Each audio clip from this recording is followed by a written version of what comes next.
This is Multi-Care Ear, Nose and Throat Clinic, and today we'll be showcasing functional endoscopic sinus surgery in a young adult male with chronic allergic fungal rhinosinusitis. He is 24-year-old, presented with yellowish thick discharge, blocked nose, severe headache, post-nasal drip, inability to smell, with impaired vision and swollen eyes. Examination revealed he had proptosis, nasal discharge, engorged turbinate and nasal obstruction. And this is a 3D reconstruction showing the proptosis, the left more than the right. And this is a bony reconstruction showing bulging of the laminar perforation into both orbits, probably responsible for the proptosis. And this is a coronal CT scan showing an isodense lesion almost completely filling both nasal cavity and the frontal sinus. And this is the same coronal CT showing isodense lesion in the anterior ethmoids, displacing the anterior ethmoidal artery, the right maxillary sinus completely occupied, with some lesion in the left maxillary sinus. And then the septum appears fairly normal, and you can see the bulging of the laminar perforation into both orbits. Now there is a lesion in the frontal sinus, the anterior ethmoid, posterior ethmoid, the sphenoid. You can see in particular the posterior ethmoidal cell, where there seems to be some bulging into the intracranial cavity with thinning of the skull base. And the irregularity in the skull base, it's very important. Now this is an intraoperative clip of the same patient being shown here. The left nasal cavity engorged, turbinates, some purulent discharge, some polypoidal lesion in the right with some fungal material. And we started the surgery from the left side, and you can see after the decongestion, edematous mucosa, and this is the uncinate process, looking more like the middle turbinate, a phenomenon known as a double middle turbinate phenomenon. But that is clearly the uncinate process there, quite everted and edematous.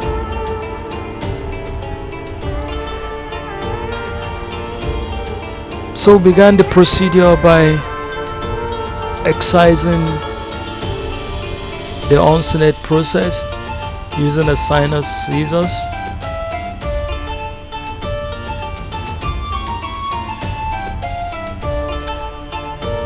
And we excise the lower portion, and then we excise it just the way we do a partial middle turbinectomy.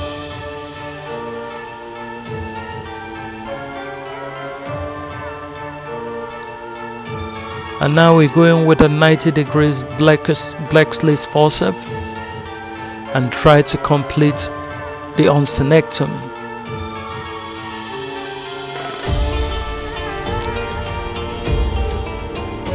More of the vertical portion of the uncinate process being excised.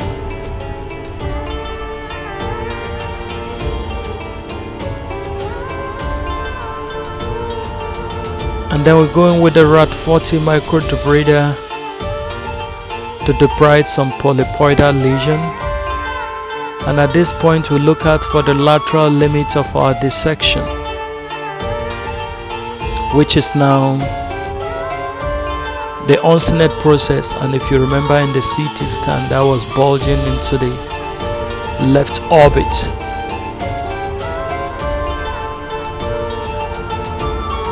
And then we excise the region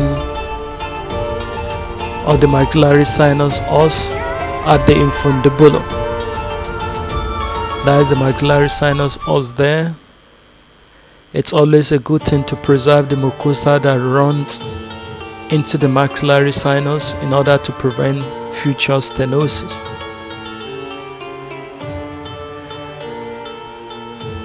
That's the maxillary sinus. And then we develop the roof of the maxillary sinus, which is the floor of the orbit. And now we go to the frontal recess area and that's the anterior wall of the agar nasal. We go with a spoon curette and try to excise the cells there using a backwards to forward motion, which is always a good thing because it's almost completely safe. Now we tease out the bony fragments from the agar nasal cell.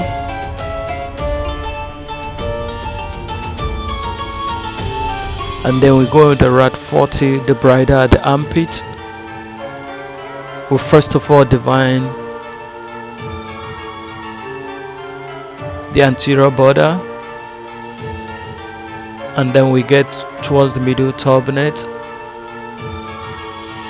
and then we identify the bony beak anteriorly, and that gives us an entrance into the frontal sinus. We could see the frontal sinus after sucking out secretion looking pretty healthy, and then we suction some secretions and try not to denude mucosa at this place in order to prevent future stenosis. Now we go with the spoon curette again in order to excise the anterior wall of the bulla et modali. We sweep from posterior to anterior, and then we take out the bony fragments that forms the anterior wall of the bulla et modali, and we tease out the bony fragments in order to define more of the region of the fovea et modali.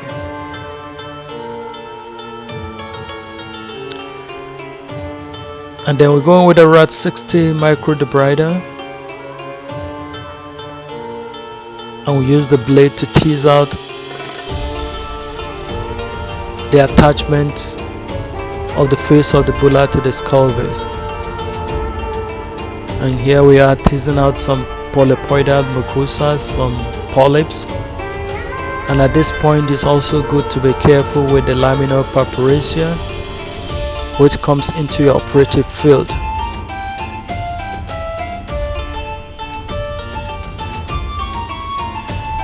More polyps being debrided.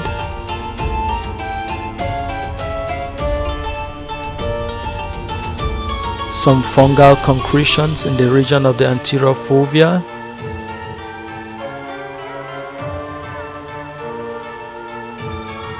And then we use a 45 degrees Blacklist forceps to tease out some of the bony septations of the anterior ethmoids and the attachments to the laminar purpuraceae and the skull base.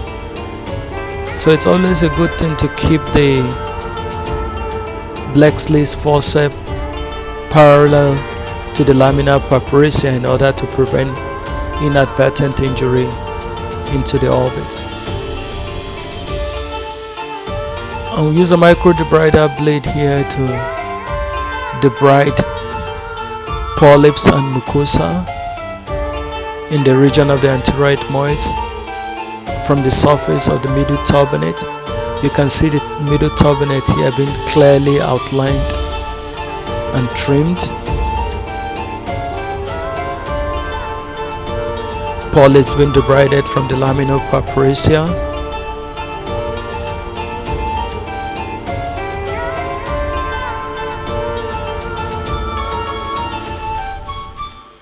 And that is the region of the ground lamella now,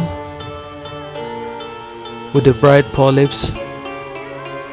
And here we make our entry into the ground lamella, and you can see some fungal concretions with hypertrophic mucosa, with the bright more of the hypertrophic mucosa and the fungal materials in order to gain access into the posterior ethmoidal cells. More of debridement, and at this juncture we decided to explore the middle meatal window in order to debride the lower half of the superior turbinate. You can see the superior turbinate being debrided here. And then we take out the Parsons ridge in order to have more access to the face of the sphenoid.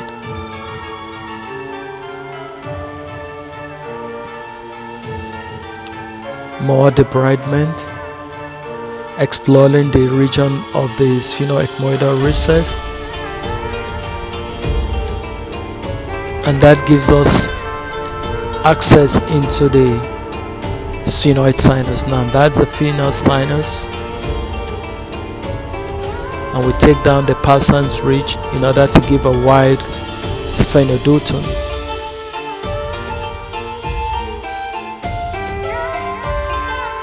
And there's the sphenoid synod, and you can see some fungal concretions being exposed.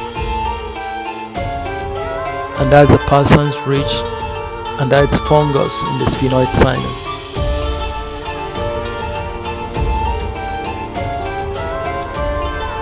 And we debride more of the posterior ethmoidal cell and the attachment to the skull base. Now at this juncture, it's important to be careful because we're heading towards the region of the posterior ethmoidal artery. And like you remember in the CT scan, the skull base is not regular but it's rather scalloping. So it's good to note that and be careful and follow the skull base as the disease determines the architecture of the skull base. So that's the region of the posterior ethmoidal artery, and it's good to be very careful because inadvertent injury can be catastrophic. Now we're taking out some vertical attachment of the posterior ethmoidal cells to the skull base.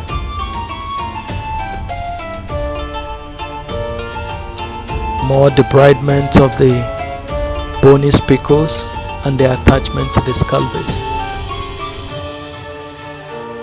Now we're defining the posterior skull base and then the region of the left sphenoid sinus. And as we develop this sphenodotomy, you can see fungal concretions like we earlier stated in the left sphenoid sinus. So clearing away, suctioning the fungal concretion, we irrigated and cleared the fungal material. And now that is a defect in the posterior skull base. You can see the dura pulsating, and we saw that on the CT scan. So be careful while debriding that area, the posterior ethmoidal artery, and be careful not to rent the dura in order not to produce a CSF leak. That's the dura there, and the dehiscent in the skull base at the posterior fovea.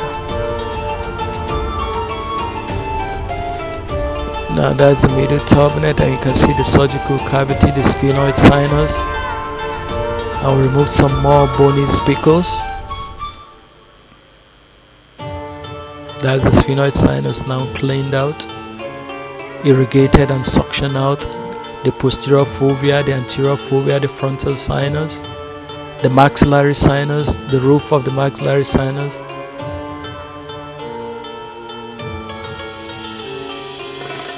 You can see the wide maxillary sinus os. We remove more bony spicules to create a clear cavity.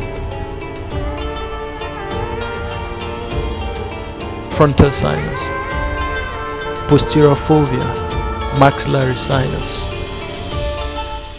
I will move to the right side where we debride some fungal concretions and some polyps.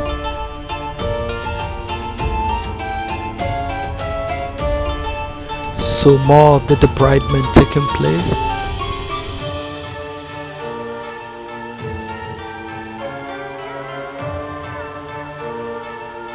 So much of polyps on this side.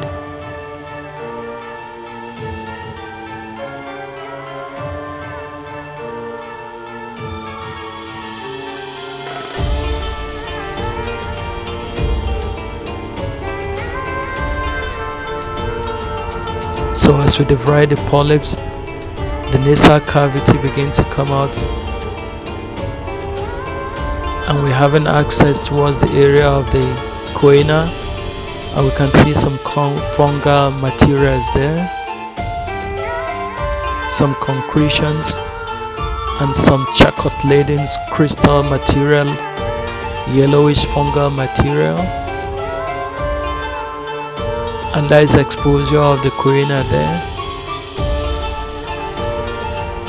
And we debride more of the polyps.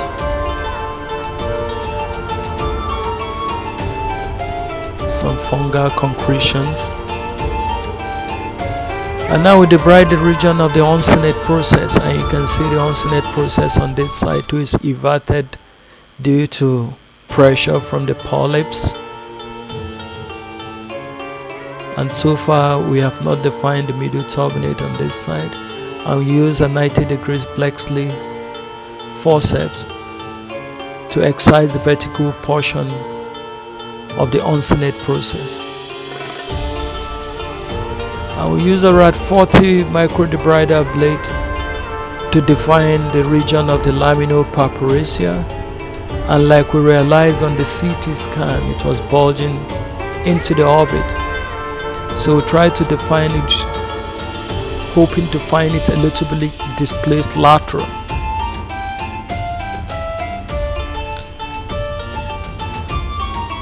As we approach more laterally, we begin to define more of the, and now that is a laminopapyracea there, which is the lateral limit of our dissection. So far no dehiscence, just bulging into the orbit. That's the laminopapyracea there. And we can palpate and feel it also towards the axilla. And now we can clearly define the axilla there. The anterior agar nasal cells have been completely destroyed. And now we can see the middle turbinate for the first time now, being thinned and plastered towards the middle, towards the septum. That's the middle turbinate there, thinned and plastered to the septum. And we can see the ballooning of the bulla ethmoidale. Now we're trimming some of the polypoidal mucosa over the bulla ethmoidale in order to give us a clearer view into the middle meatus. And at this point we decided to explore the region of the infundibulum, trying to access the maxillary sinus.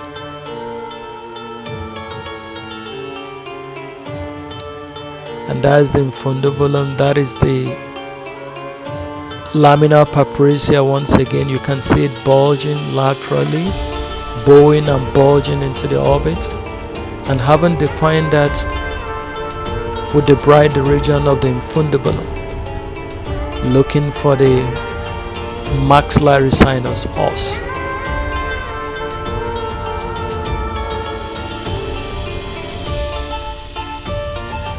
And those are some fungal concretions being squeezed out of the expanded or ballooned bulla ethmoidale.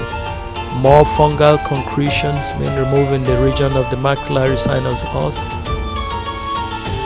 And we use a 45 degrees Blexley forceps to tease out some of the cells of the bulla ethmoidale.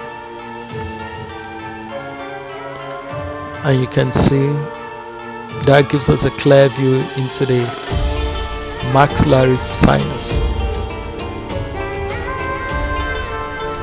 And that is the maxillary sinus, lost of fungal concretions, edematous mucosa. And we head towards the region of the frontal recess. And now that's the axilla being clearly defined there. And that's the region of the beak.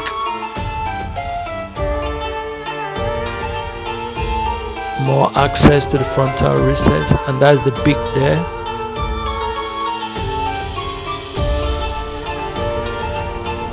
As we dissect the region of the agar nasal cell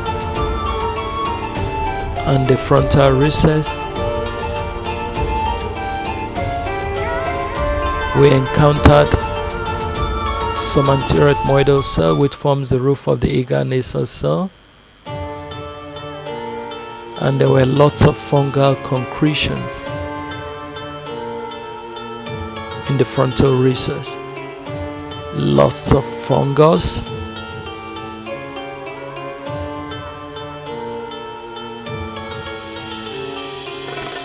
and more fungus. And we use a spoon curette to excise the remnants of the superior attachment of the agar nasal cell, the fundus, and its attachment to the beak. And that bubble there confirms our entrance into the right frontal sinus.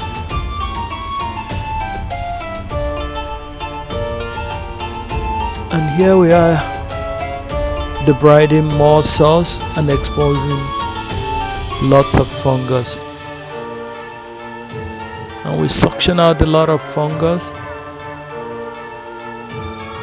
quite thick and cheesy. It takes a lot of patience and a strong suction to be able to remove some of this fungal concretion.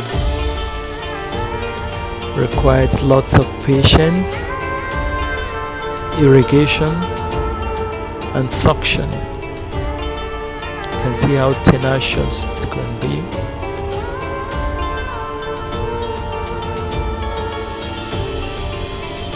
More fungus being suctioned, we irrigated suction.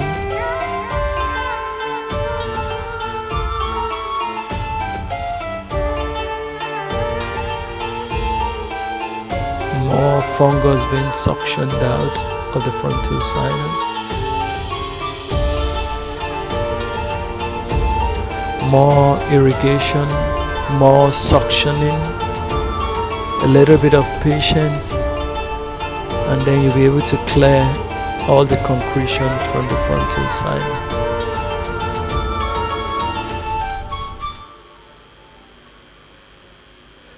And that's the frontal sinus with some edematous mucosa. And we use a RAD 120 debrider blade to debride the edematous mucosa in order to give a clear access into the frontal sinus. And now we use a 40 degrees reverse blade, which is the rhinoid blade, to debride mucosa and expand more of the frontal sinus. And you can see the diseased mucosa quite thickened and edematous. Now we can identify the posterior table of the frontal sinus, and now use a spoon curette once again to excise the anterior face of the bulla ethmoidale and its attachment to the skull base. And now use a 45 degrees Blakesley's forceps to excise the bony fragments in order to expose more of the region of the anterior fovea. More fungal concretions being exposed and suctioned.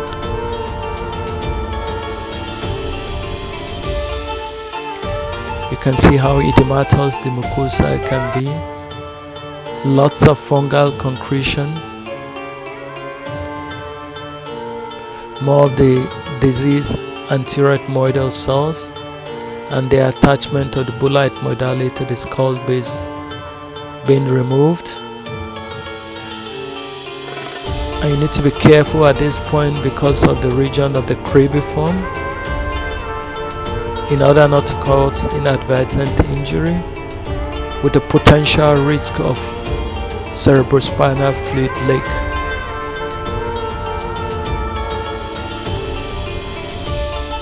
So more of the edematous mucosa, you can see the anterior fovea and the attachment of the anterior ethmoidal cells to the skull base.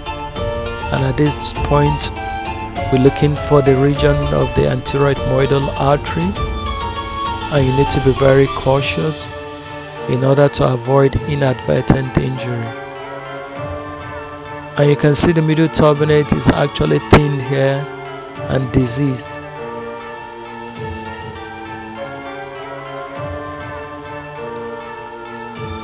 More fungal concretion being teased us from the region of the anterior fovea. I'll remove some of those bony spicules and the attachment to the anterior skull base. Be careful in the region of the cribriform. And now we can see a clearer view into the anterior fovea region, the region of the anterior ethmoidal artery, debriding more of edematous mucosa, and you can see a clearer view into the anterior fovea now. Okay, and that is the region of the frontal sinus, edematous mucosa, which will reverse back to normal post-operatively on steroid irrigations. More of edematous mucosa in the region of the middle turbinate, and you can see the middle turbinate is very unstable here.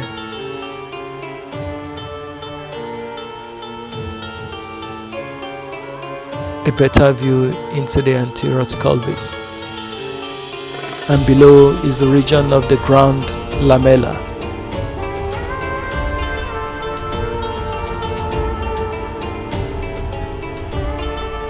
So clean the anterior skull base, and we decided to do a partial turbinectomy. As you can see, the middle turbinate is thinned out, and you can see lots of edema, and you can see how unstable it is. So it's better to excise it. More of edematous mucosa in the region of the maxillary sinus cause, and that's the ground lamella now, at the center of the operative field. The maxillary sinus with some fungal concretions, the ground lamella, and once we go through the posterior ethmoidal cells there. Having excised the posterior ethmoidal cells, we use a kerosene ronger to actually open up the anterior face of the sphenoid in order to do a wide sphenoidotomy. And that's the sphenoid os there with some fungal concretions, edematous mucosa.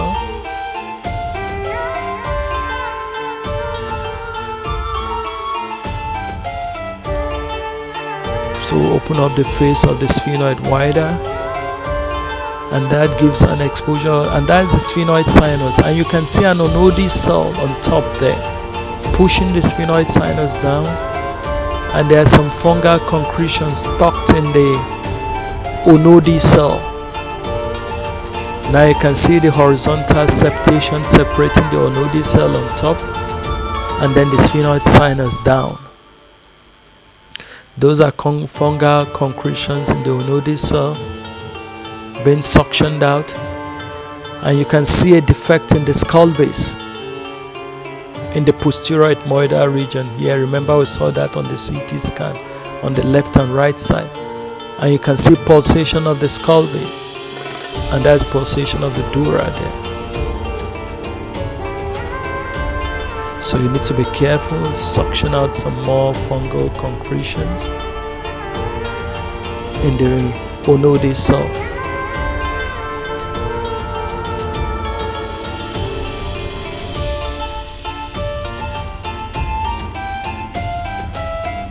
That's a huge fungal concretion. And in this particular onodi cell, we can see the optic nerve running at the 9 o'clock position there towards the region of the sella.